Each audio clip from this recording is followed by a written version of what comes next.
And joining us now is Joseph Rodgers. He's the Deputy Director and Fellow with the Project on Nuclear Issues in the International Security Program at the Center for Strategic and International Studies. Joseph, thank you very much for making some time for us. As we've been talking about, the Trump administration is defending its strikes on those nuclear facilities, saying they were highly successful and went as planned. Do you find that that is actually the case? And what does the intelligence that you're seeing suggest? Thank you for having me. So it seems like there was a Defense Intelligence Agency sort of damage assessment that concluded with low confidence that the strikes were not as successful as had previously been claimed. Now, given that this damage assessment was conducted with low confidence in the intelligence community, that means that they likely only had one or a limited number of intelligence sources evidence for that claim.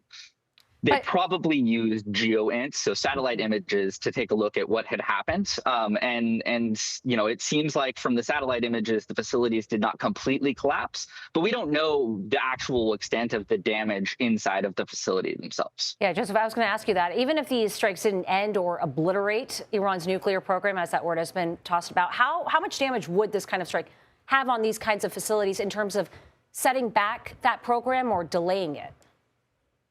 Yeah, so the U.S. struck two types of facilities. One was two enrichment facilities, and then a third set of facilities at Isfahan.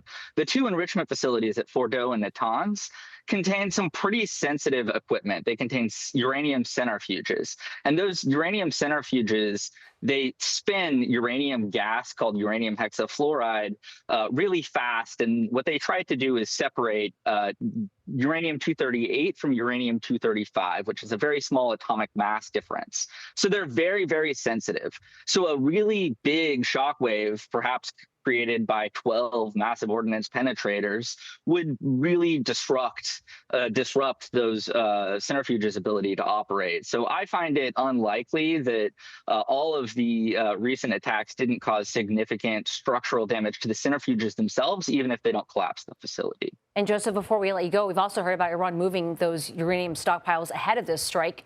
Do we have any sense on where they are now?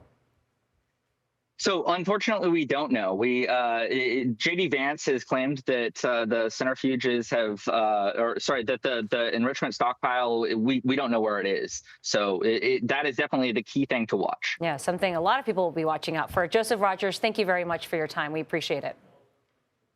Of course.